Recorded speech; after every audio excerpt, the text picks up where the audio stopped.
Amigos do cooperativismo, estamos de volta com o Momento Coamo. O Dia Nacional de Conservação de Solo é comemorado anualmente no Brasil neste 15 de abril. A conservação e proteção de solo é resultado da aprovação de uma lei em 13 de novembro de 1989, a Lei Federal 7.876.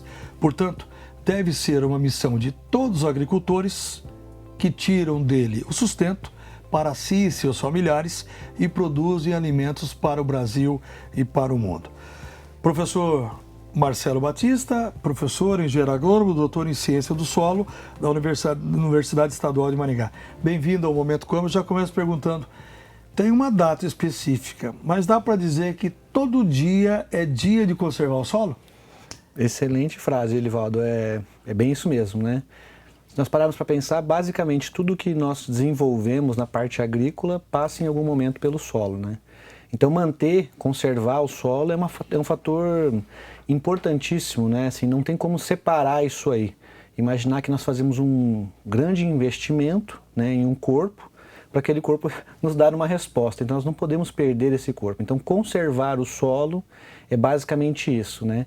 Mantê-lo, melhorar ele, mas não destruir ele ou perdê-lo. Então conservar é basicamente isso, né? Manter o solo da forma como ele está, se ele estiver bom, ou recuperá-lo se ele não estiver bem. O senhor, nas suas andanças aí, já são quantos anos andando e falando, conversando, aprendendo, ensinando sobre a ciência do solo? Olha, se eu contar como estudante, já faz bastante tempo.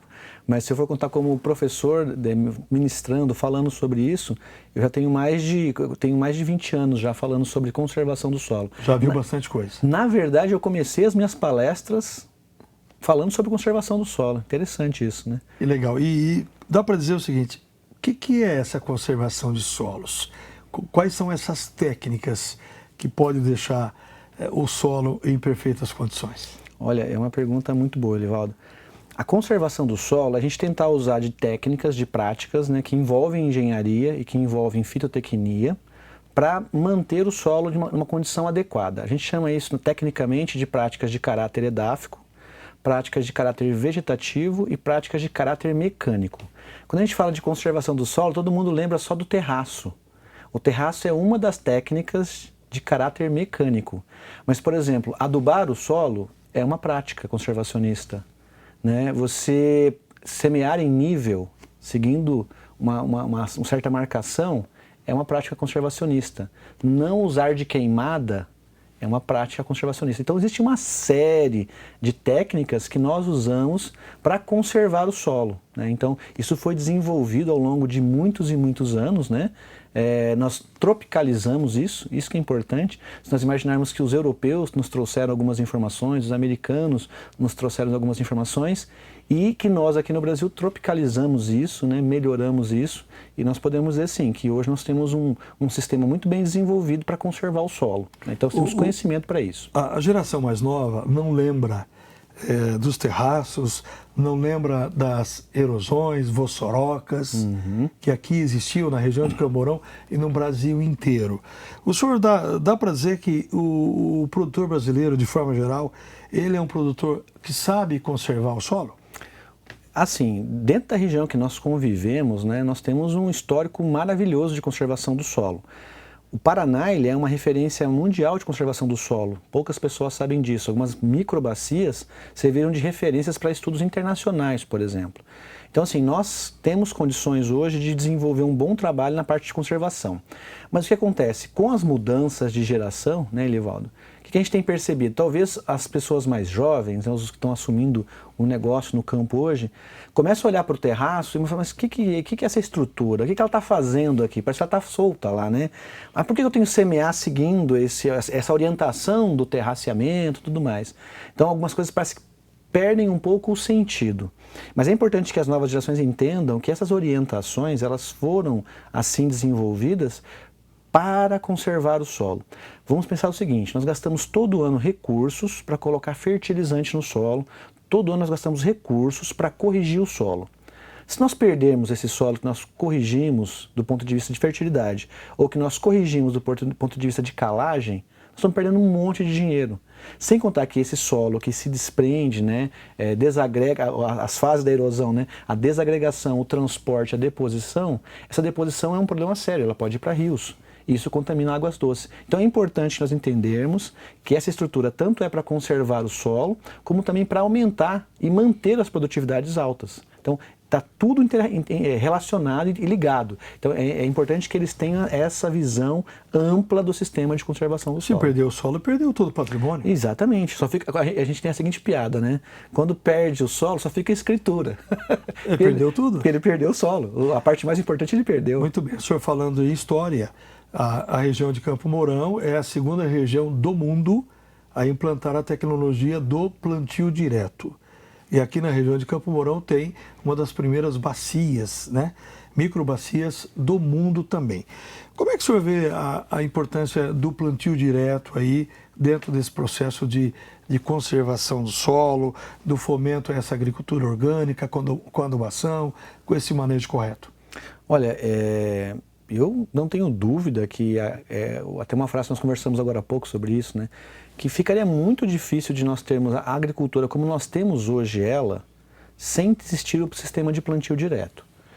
O sistema de plantio direto ele surge juntamente com o manejo das microbacias relacionado à perda de solo por erosão. Essa que é a sacada, né? Vamos dizer assim, onde está a virada de chave, o pulo do gato, né? Basicamente quando nós conseguimos associar ao terraceamento o sistema de plantio direto. Porque antes do plantio direto, o que nós tínhamos era o sistema de preparo convencional, onde se entrava com uma aração e 2 gradagens. Como eu disse agora há pouco, o processo de erosão era desagregação, transporte e deposição.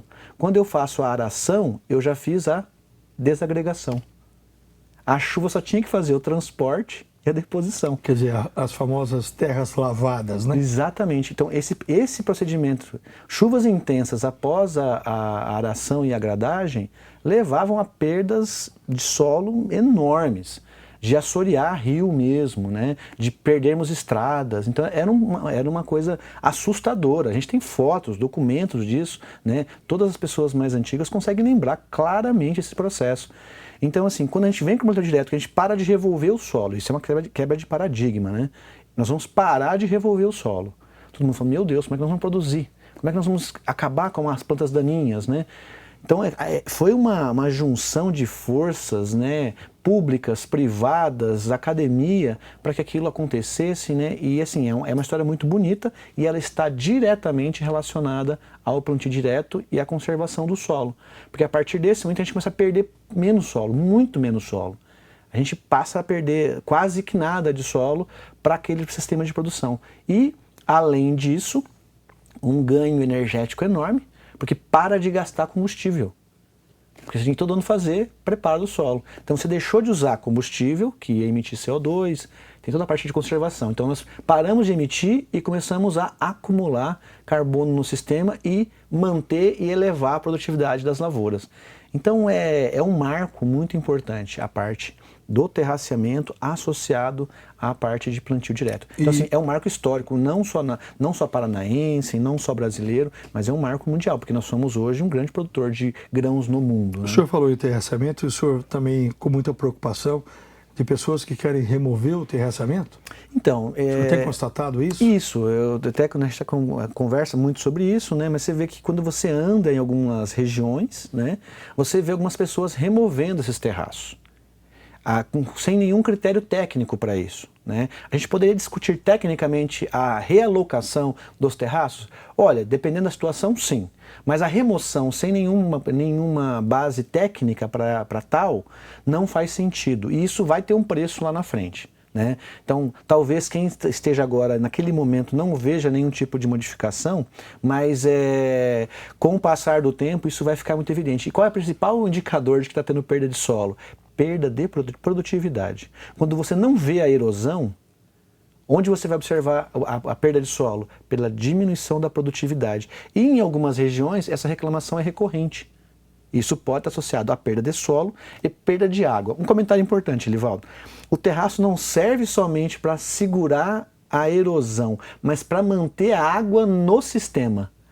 Porque se eu não tiver o terraço, a água vai escorrer e vai para o córrego rapidamente. Se eu tenho o terraço, a água vem, para e ela fica na propriedade. Então ter terraceamento também serve como manejo de seca, porque ela mantém mais água no sistema, ao invés dela ir rapidamente para o rio. Por que o rio enche rápido?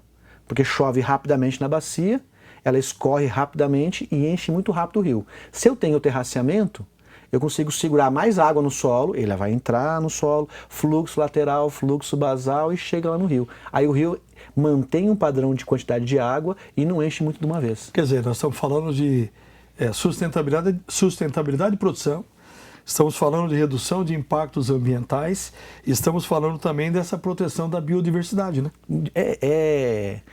Se nós imaginarmos que naturalmente teria uma floresta ali, essa água para chegar no rio demoraria.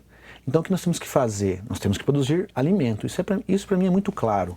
E eu acho que para todos nós que estamos ouvindo... Né? Nós temos que produzir alimentos da melhor forma, mais eficiente possível, para sempre ter uma melhor... Mas também mantendo a conservação, sempre ter essa ideia de que nós temos que manter.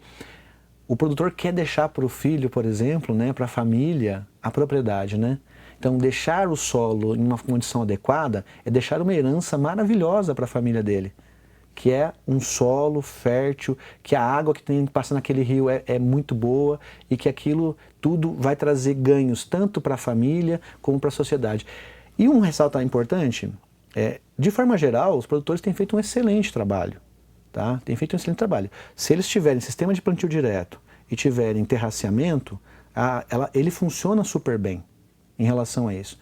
Então o que a gente precisa é relembrar os colegas, relembrar os produtores a importância disso, a importância que ele tem para a sociedade em termos de conservar um bem natural, né, e de conservar a água. Então as duas coisas estão andando, elas sempre vão andar juntas, solo e água em termos de conservação, porque elas se relacionam. Né? Não chove somente no rio, chove na área como um todo. Aquela água vai caminhar, ela vai se movimentar até o rio. Esse é o desafio, então? Esse é um grande desafio. E essas novas gerações, para terminar, como é que essas novas gerações elas podem se enquadrar? Porque nesse processo de sucessão, tem muitos jovens que não viram nada disso e estão colhendo esses frutos agora. Mas se não tiver esse processo de sustentabilidade na produção, sim, o solo é o maior patrimônio. Sim, se eu pudesse dar uma dica seria nesse sentido, né? Olha, entendam como aquilo funciona, né? Os nossos engenheiros agrônomos formados aí, na sua grande maioria, têm uma formação muito boa na parte de conservação.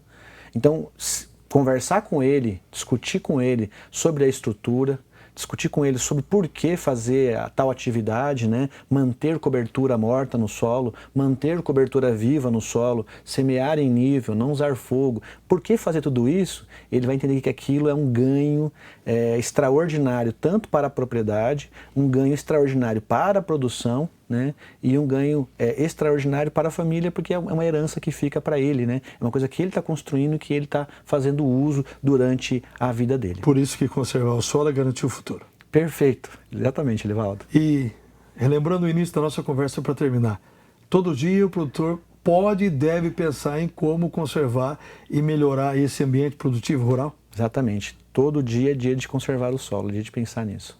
Muito obrigado, doutor, pela sua presença aqui. Eu que agradeço mais uma vez pelo convite. Muito bem, doutor Marcelo Batista, pesquisador, engenheiro agrônomo, doutor em Ciência dos Solos da Universidade Estadual de Maringá, nos brindou com essa conversa, com esses ensinamentos aqui. Muito obrigado a você, parabéns a você, cooperado da Coamo, que conserva o solo, que protege o solo e, acima de tudo, sabe que é do solo que se produz alimentos, não só para você, mas para o Brasil e para o mundo.